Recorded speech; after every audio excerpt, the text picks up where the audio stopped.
Hello, everybody. Welcome back to the Son of a Blitch podcast. I'm here with Matthew Mitchell and Danny Way, and we are about to go do some serious hunting at our Central Texas ranch. It is the peak of the rut, and we have been working on this for how long? All year.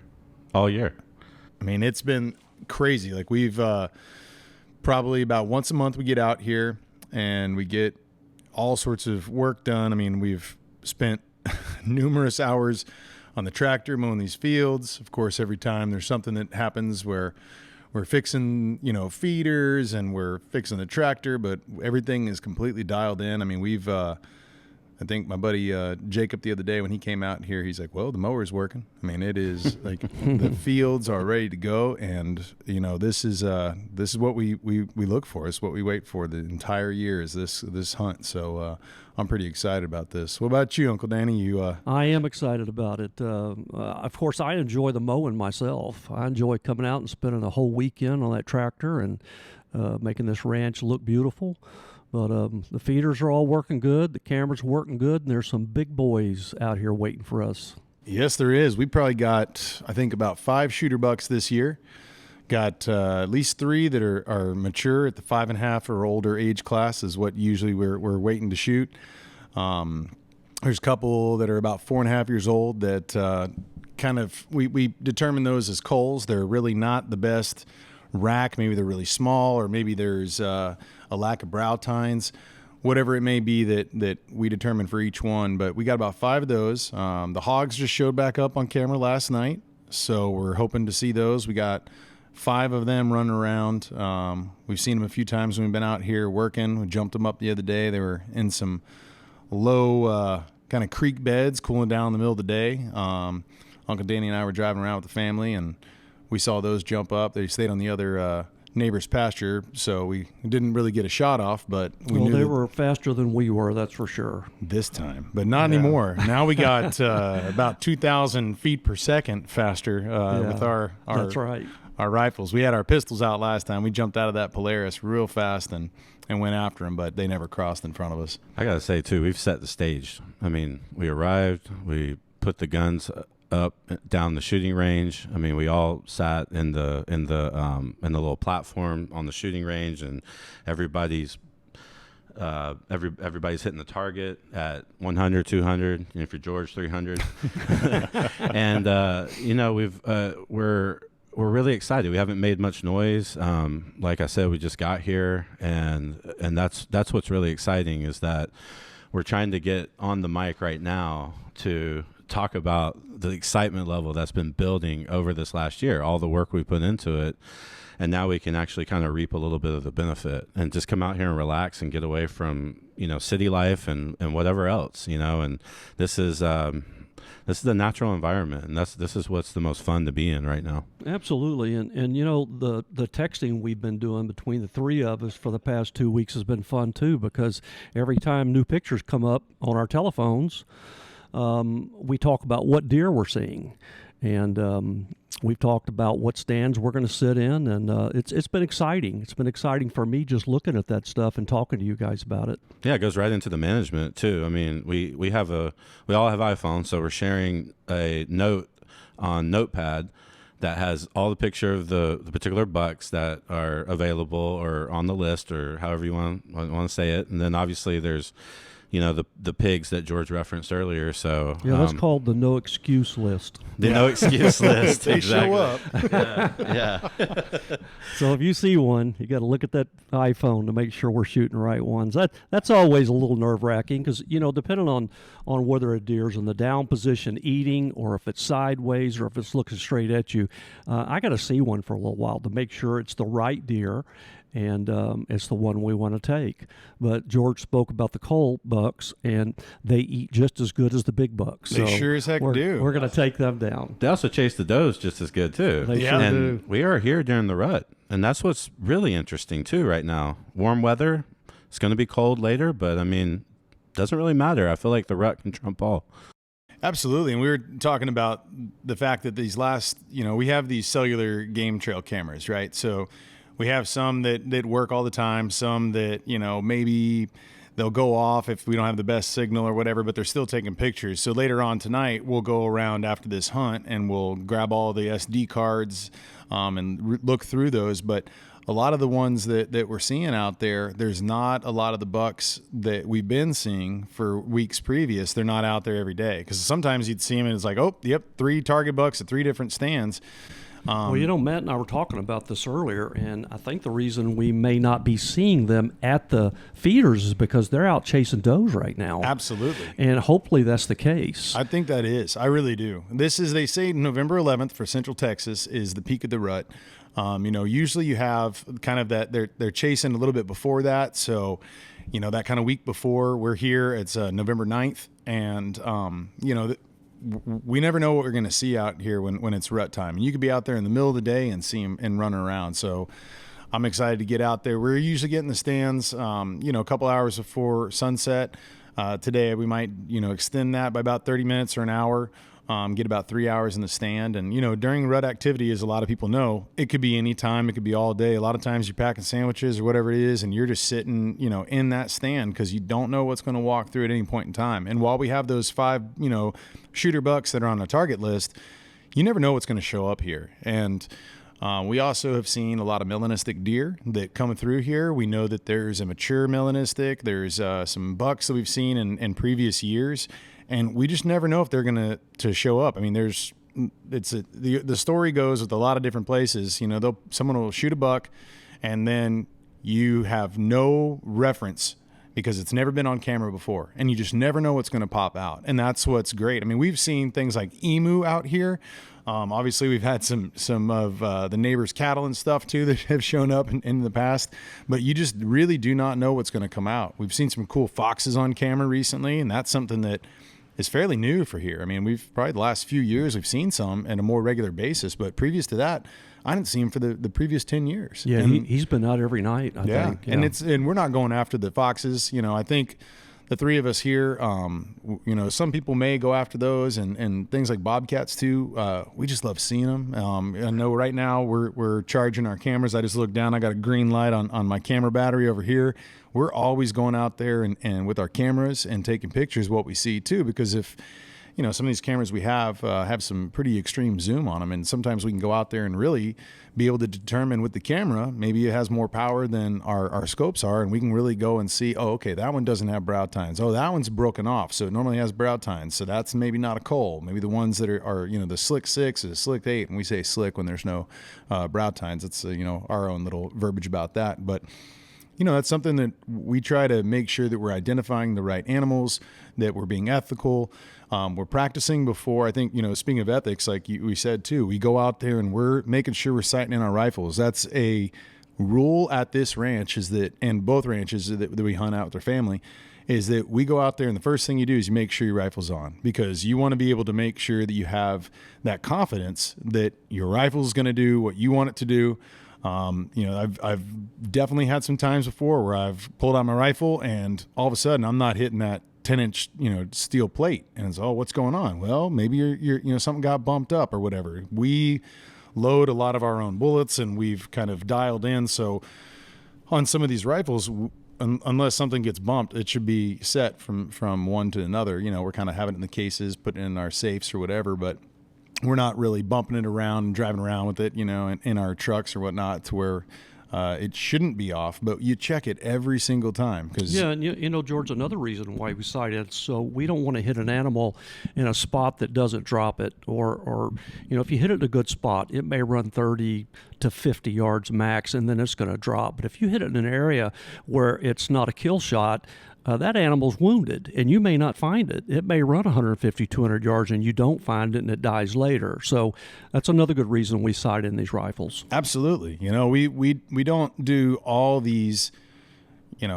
hours. I mean, probably hundreds of hours we put in for this moment, and we are making sure we're doing all those things possible so that when we're putting that shot on, we know where it's going to go. We know that we're going to put the animal down as quickly as possible, be as humane as possible about that. Because we don't want anything to suffer. And so, yeah, this is an exciting time of year for us. Well, this is the first night. Again, we're mentioning we just got here. Danny, you're sitting at a place we call drop time. What are you most excited about sitting there? Well, I mean, a lot of the areas we hunt, and George may have mentioned it on his previous podcast, but there's been a lot of work done out here. They were drilling for oil, and so they opened up a lot of areas. So our shooting areas are wider and longer. So I'm looking forward to seeing deer. At drop time, it's been short shots. It's been maybe 75-yard shots. Now you could shoot 150, 200 yards in certain places out there. So I'm a little nervous about that.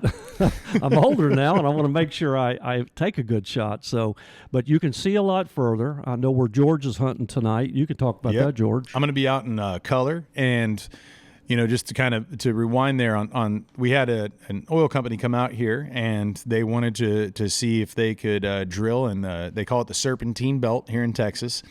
And they drilled down to 2,200 feet. They didn't find anything, so they pulled up stakes and left and went on to their next place. It was kind of a wildcat to begin with. But one of the things we did is we traded some things with them as far as they wanted to be able to use a lane that was going to be the quickest for them to get to the oil area that they were going to drill in. And so I went by one of the roads that we didn't really want them to travel on. We had a plan in place that they were going to put their own roads, but it was going to go through a lot of hilly areas, a lot of creek beds. And so they kind of negotiated with us the ability to use that right away to get to that oil site. Well, it ended up benefiting us in a major way because the road that they had cleared down, it went through the bottom of this creek, and they ended up building up the road. They kind of scaled it back to where it's easier to get in and out. Before, you could like bottom out your vehicle. I mean, just high center it because it was just there's all the rain that comes down through there and washed out. Well, now they've cleaned that up. And the other thing we did with them is we negotiated having 40 to 50 hours of clearing. So there's been a lot of different developments over the years where we've cleared shooting lanes, we've cut new lanes in, we've expanded them, and so they had a dozer operator out here, and I went ahead and made some maps for him and showed him what we wanted cleared. And so on color in particular, we have a whole new shooting lane that goes up to the edge of this berm for what we call Donut Pond, because from the satellite images it just looks like a donut, and named after our oldest daughter was way into donuts at the time. And so we were like, it's Donut Pond. We got to name it, right? And George, tell them also that the name color is not like black, blue, yellow, and red. It's COLOUR. That's right, because the very first hunt that we had in there was with my buddy from Canada, and they spell color and a lot of other words all funny up there. So we ended up naming that color in honor. And the other part was my buddy Mark Pendleton, who was hunting there with us. He's the guitarist and singer with the band Bad Son from the show we just played, and we'll be putting out some videos and some podcasts kind of highlighting that show too. Recently, we had a big reunion gig after not playing for 11 years, but his first time out here. He hunted in there with me when we first put that stand up, and he's colorblind. So it just seemed like perfect. Sense. Yeah. And we've got another one called the Third Eye Blind Wonder for Stevie Wonder. We got the Blind Spot. We got some tongue in cheek names over here for some of ours. But that particular one, color, used to have 3 lanes. There's one sitting forward, and there's probably about 160 yards away is a corn feeder. We have it surrounded by some low hog fencing to keep the hogs out. And then there's a lane on the left and a lane on the right. Lane on the right, we kind of started clearing and mowing back to where we could get it. I think it's about 275 yards. The one on the left was probably about 150, but now it's connected to another open field, so that shot can be up to like 400 yards.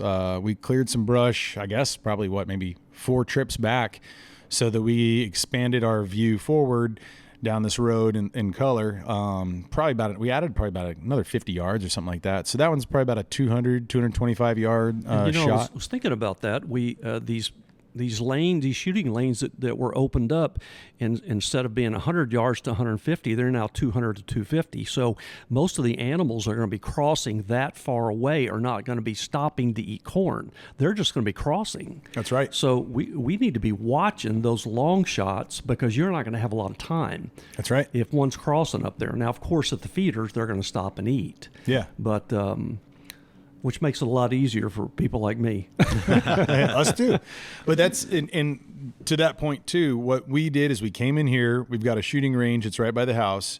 So we dialed in there, and the rest of the property that where we're hunting is kind of back in. We kind of have like it's about 50 to 60 acres kind of a rectangle in the front of our property, and then it goes back, and then we have, a few hundred acres behind that. So we're hunting in that back little, 300 acres there.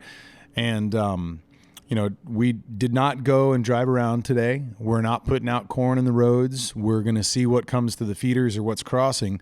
Now, tonight we might go and drop some corn for tomorrow morning's hunt, but we just wanted to come in here, and especially being in the rut, and just try to be, minus our firing of the rifles to sight in, just try to be as silent and as stealth as possible and not disturb what's been going on, because no one's been here in about a week in that back pasture. Obviously, we have family that lives here and stuff, and so they're driving around and things too, but no one's been having a lot of hunting pressure and everything there too. So as far as where we're going to be hunting, it's been, probably about a week since anybody's driven through there, and that's going to be a really key thing, I think, for us to kind of sneak up on that area and, quietly get into the blind and be as stealth as possible, because we're not going to be disturbing that. As you're driving around, a lot of times, these deer are kind of running off. They might be going on a neighbor's property.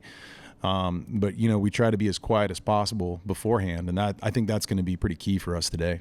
Yeah. And lastly, my spot's really interesting. There was no clearing in that area in terms of some of the recent activity or what's been done by a bulldozer on this ranch, but it tucks itself in between a major creek and a drainage to that major creek, and you're kind of in a really interesting pinch point where the way you're sitting, there's a road that's right along the blind, and then you're looking out towards a big open field with a few lanes cut towards it. And so I've always really, on a map, loved this spot and loved to sit there live as well too, just because of that idea of the way deer tend to travel, on not the highest point, but not the lowest point either.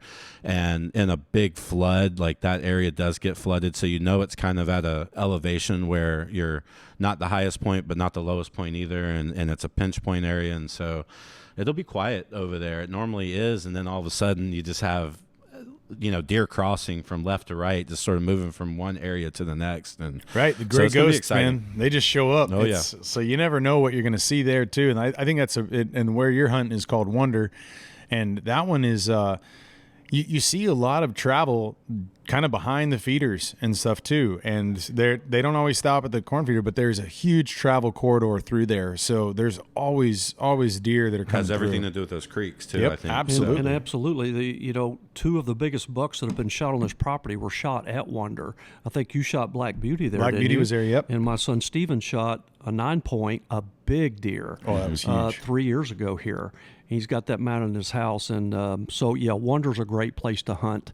I think where you're going to see probably more deer, George may see tonight at Color. Now, again, I've said at Color and seen nothing. Yep, same here. But you never know, because these deer move. They never stay at the same spot. So one of us could be lucky tonight, and the other guy can say, I didn't see a thing. Yep. So I'm going to enjoy it. Yeah, regardless. either way, right? Sure. Yeah, right.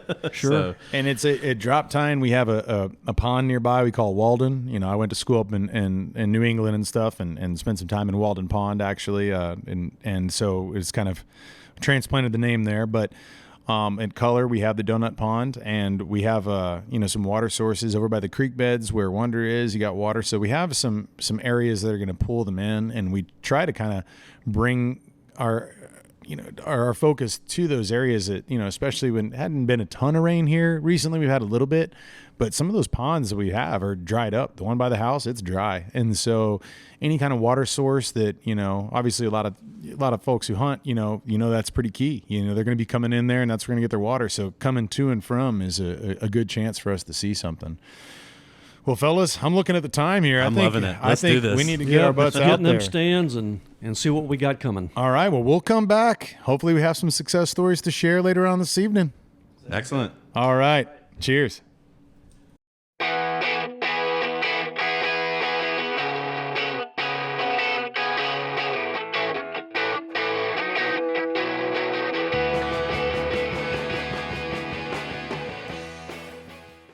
All right, we are back right here. I am George Blitch, and I'm here with Matthew Mitchell, and we are concluding our opening hunting trip for the year, our rut trip here in Central Texas, and we have some mixed results. It was hot. I'm still sweating right now. Cold front's about to move in, and we were about to leave the ranch. Crazy. It was 85 degrees. We're literally sweating bullets inside the deer blind. Now we saw some decent action, but it was all sporadic. And man, one thing we found out is there is just so much corn that's still on the ground, and you can walk through certain areas along the creek bed and you can just hear it. It sounds like it's raining. All the acorns are falling right now. It is acorn season for the animals, I think. Also, I think when you have a weather system, major weather system that's moving in, that will change basically the cool and dry air from where it's been humid and hot for the last 2 weeks. You know, I assume because it's the rut, the bucks are with does in these areas where they bed, where there's lots of acorns and lots of shade. Lots of shade. That's right. But it was cool. I mean, there was definitely some moments of rutting behavior. There was definitely deer that we did see. I saw a few doe that were mature, but they had babies with them, and then we saw some bucks, but they weren't quite the right size and all that kind of stuff. But it was a lot of fun. It was great. I feel like it's like the perfect kickoff to the hunting season. You know, we got another trip planned. We'll be doing a podcast there from our place in South Texas. And the deer there, they're just bigger. I mean, you know, we're seeing some out here that they almost look like greyhounds compared to some of those monsters. We switched over some cameras. They have cellular cameras at both places. And we were looking at some from South Texas, and I mean, it's just like night and day difference the size. I mean, it is what it is, you know, but it's the vegetation down there is different. It and is. The wildlife really flourishes. Absolutely. And, you know, when we go down there, that's a big hunt for us to fill our freezers. I mean, literally last year we had to spend about an hour Tetrising all the different coolers to be able to fit all our animals. We ended up coming home with 17 animals. Some of those are small game, but that is the trip. You know, you get more meat on those deer, and you know we're looking for them here too. And in fact, we were trying to get a doe, or you know a buck. We were trying to get some some deer meat for our buddy Mark, and he was poised and ready to come pick it up. You know, we had like the paperwork. There's a transfer if you're someone else is picking up your meat, so we had the transfer paper ready to go, so you could be legal and go drop it off at the processor. And it just didn't work out. But it really did feel like it was the kickoff. Like I'm very excited. I'm very into the zone right now. Oh, yeah. And the particular blinds that we were sitting in especially in the mornings, there was just a nice breeze. And like this morning, it was really relaxing. And you really could settle into the place and really expose yourself to what it is that we're here to do, which is to not only hunt, but like be in this environment, be surrounded by nature, and kind of get away from, we both live in big cities, as we've said before. And so it really did the job there for sure. Yeah. And I was going to ask you too, because you hunted color, and this first time you've had a sit in there that you got to see the new shooting lane and the expanded lanes. What was that like for you? Oh, it was really great. There was a area off to the right. It's basically a road that goes to another area called Wonder, where there's blind and feeders over there as well, and you can see beyond the road into this field.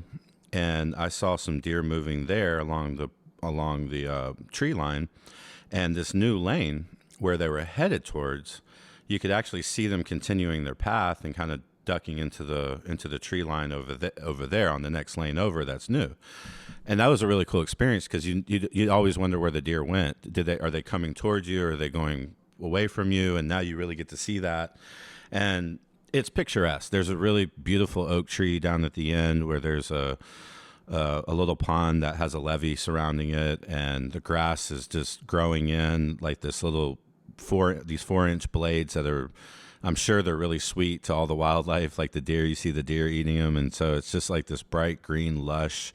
It's like golf course green. Like it's like beautiful grass. Really beautiful. And then there was a road down to the left that now has basically been cleared into a new field that meets another field, and that's about 300 yards. And so it's a really neat spot to sit, because the place became much bigger all of a sudden. You saw some action back there in the left there, that new area. If it wasn't for these cuts, Yeah. I don't think I'd seen half the action that I saw today.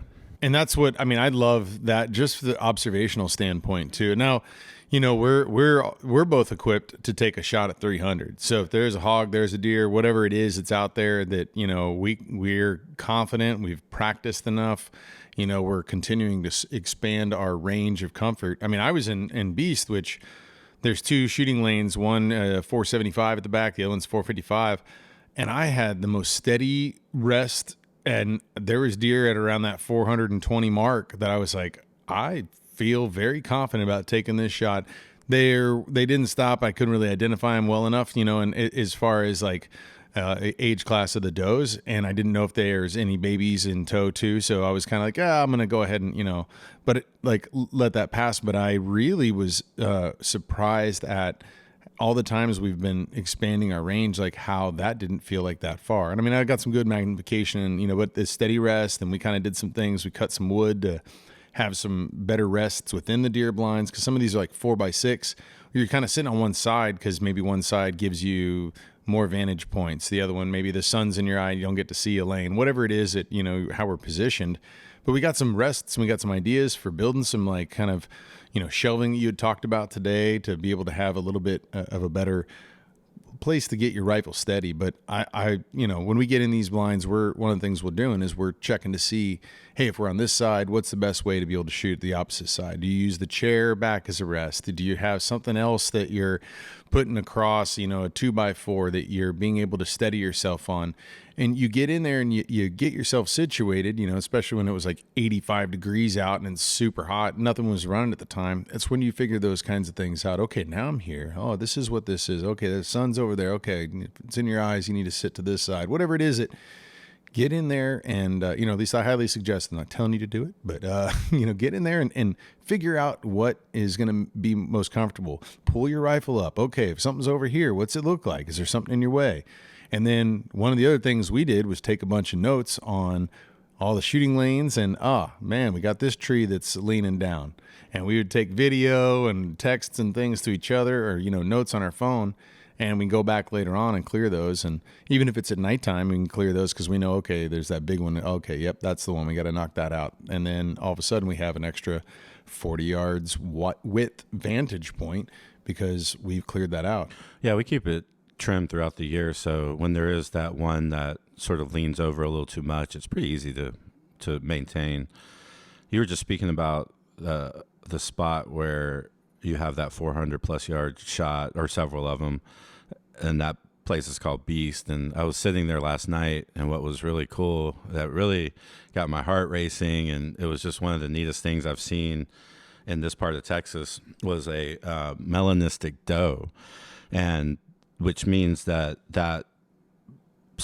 sort of gene or that sort of trait in the deer, opposite of albino, would make that deer really, really dark, like black.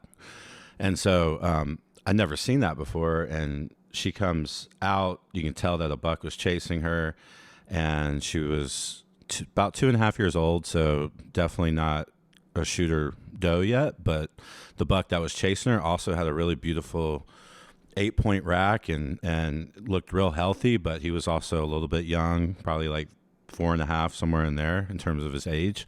But that was a really cool sight to see. And that's what's really unique about this little area that we're in, are these melanistic bucks and does. And today's a special day for you, George. It is, man. It's Veterans Day for one, and I and salute to all the veterans and thank you for your service. The thing that I have a lot of family members who have served in the military and in law enforcement, and you know, I think about them a lot today, and the main one that always comes to mind is my grandfather, Colonel Harry Blitch, who bought this ranch with my dad back in '75, and he's since passed. And it was 6 years ago today. It was 2016, November 11th, Veterans Day. Came out here to hunt. And I'll kind of go into the story maybe in more detail later on a podcast, but there was a melanistic buck that we had quite a history with for at least 5 years. I wrote a story about it called Black Beauty Gotten a few hunting magazines and stuff too, and it's on the website on sonofablitch.com, and also on the other website, mapmyranch.com. Plus, Black Beauty, you can just search those, it'll pop up. But we had this long encounter with this buck, and we would see part of it on the game trail camera, right? And then one day, Jacob Spradling, our good buddy, was out here doing some work on the ranch, and he went and sat up in the deer blind, and he saw Black Beauty and he didn't take pictures that night. He told me about it. He ended up staying an extra day to go in that same blind and Wonder Blind, and he got some amazing pictures, and those are featured in the articles as well. And he sent those to me, and that night I was like, Meg, oh my God, look. I showed my wife, like, hey, look at these pictures. This is the buck that we've been talking about for years. And I was like, oh man, I'd love to go see him. She's like, well, what time are we leaving in the morning? I was like, oh my gosh, I already love you, but I love you so much more now too. Thank you. Let's go. Packed our youngin' and we hopped over here, and it was an afternoon hunt. We got here about, I think, 12, and I didn't drive around the ranch at all. I went and parked over by a Third Eye Blind, kind of, and walked in there to wonder. And, I get up in the deer blind, and I see these two big black masses off in the distance. And, I got to wear glasses, and, I'd have them on and threw them up and grabbed my binoculars, and it's two cows, man. And these neighbors' cows, they had gotten on here. In fact, we don't even know whose they were. They ended up getting taken out by the folks who work with the county and the sheriff's department there deals with that, and wildlife or animal control there. And they came out and got them out eventually, but they were around for like a year. And so I ended up chasing them off, like running with my hands, waving and trying to, shoo them off, not yelling. And of course, I'm probably dripping sweat because it was super hot. And I was like, sort of get back to the deer blind to get back up. And I'm like, I probably just ruined all my chances. And lo and behold, 2.5 hours later, after I saw like every single shadow turned into a melanistic deer, it's like for like an hour. Oh no, look over there. Oh, nope, it's just cactus. I saw those tines coming out, and I had another little pro tip is always turn your magnification down on your scope. I had mine set up thinking this thing was going to show up at like 125, maybe 130 yards or something like that, just where it had been the last 2 nights in a row, and had been crossing the same game trail and running around. And this is peak rut time, so it was probably, chasing some does. And that thing came out at 33 yards. I put my rifle on it, and all I could see was just the black mass, and I couldn't tell one end from the other. And so, what's happening? And I was like, oh yeah, okay, it's not the scope cap. It's my dumb asses needs to back that off magnification. And got it right. It was just about to take off, man. I think it had maybe heard me or something, or maybe smelled me. Who knows? All right, I just think like the ranch out here sometimes. But yeah, I ended up shooting that, and to my knowledge, it's one of the top, as far as points wise, melanistic bucks that has been taken in the U.S. Not that that's the trophy on the wall. The story and the trophy and the thing for me is that we put in years of effort on this ranch, planting different, wildlife, seeds for the wildlife. We got natural forbs and grasses that we planted out here. We had this huge project, cleared 27 acres, had some that was already cleared, and we had just kind of nourished this land, man, and done so much to it. And I kind of talk about that in the story. But we did a lot of work with the USDA agent here, the NRCS program, EQIP program. And it was incredible, man. Like, we got to see that deer get bigger throughout the years and catch little hidden glimpses of them. And, they don't come out a lot. And into the feeders, it was, a lot of times some of the other deer don't want to deal with the melanistic, some don't really care, I'm sure its own mama's hanging out. But a lot of times, man, it's just they kind of avoid them. I don't know. It's it's a different color altogether. I mean, we'll show some pictures side by side, and some of the ones that Matt saw, it was cool. He got to Matthew got to see his first in the live. We've seen some other ones, got some video footage of some other ones over the years and stuff too. It's a little more common in these, like, there's 7 surrounding counties, and there's more here than in the rest of the United States combined. So whatever it is, the mineral, a lot of creek trait. Yeah, I talked to this doctor over at Texas Tech. This doctor at I forget what his name is at the moment, but he studied melanism in animals, and we talked at length about he asked for the story of this one and kind of some pictures and some data, and he said that a lot of times in creek beds is a big flourishing area because it's a lot cooler out there. That dark skin, they're not going to be out in the middle of the sun, so a lot of places, a lot of shade and stuff that they seem to habitate well, which is this kind of region of Texas. But back to that, what I was saying with Black Beauty is, we nourish the land. I got to go out on Veterans Day thinking about my granddad the whole day, thinking about what he put into this land, how he tried to do a lot of things to benefit the wildlife as well, and how it just kind of, I don't know, man, it came full circle. And that happened to be, even though I'd been hunting here for 8 years at the time, that was the first deer I ever took on this property. And kind of like we talked about too, when we're in South Texas, those deer are a little bit bigger, you get a little bit more meat, and so I'd always kind of looked at that for that purpose. And, a lot of my friends and family take deer here too. It's a great spot for them. And there's some really amazing ones that have been taken here too over the years.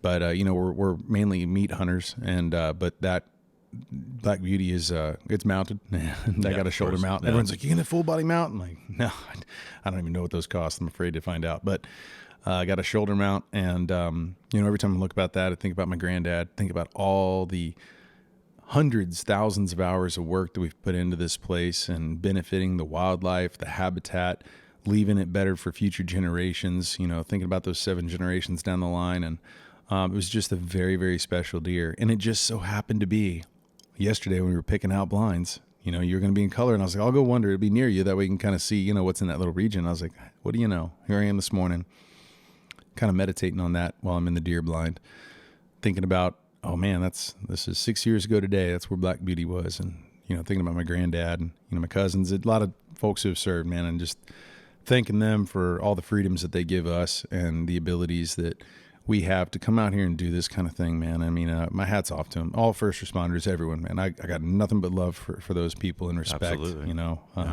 I think everyone needs to, I encourage everyone to kind of think about a little deeper about what those people do for us and how they allow us to have our way of life here in the United States. And, first responders all across the globe, man, those people, they put their lives on the line, and service men and women, hats off to you all. Absolutely. So, not just veterans today. I think about all those, everyone there. So thank you all. Oh man. Well, I mean, we're going to have to get packed up here and That's right. And so skedaddle back. The next sort of podcast this style will be down in South Texas. Yep. Different environment. Totally. Different conversation. Yep. And it'll be a lot of fun. Yeah.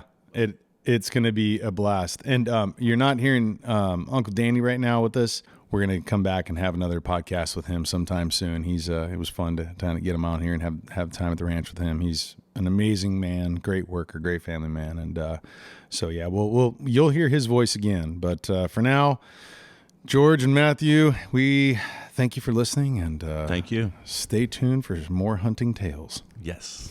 Y'all take care. Happy Veterans Day, everyone.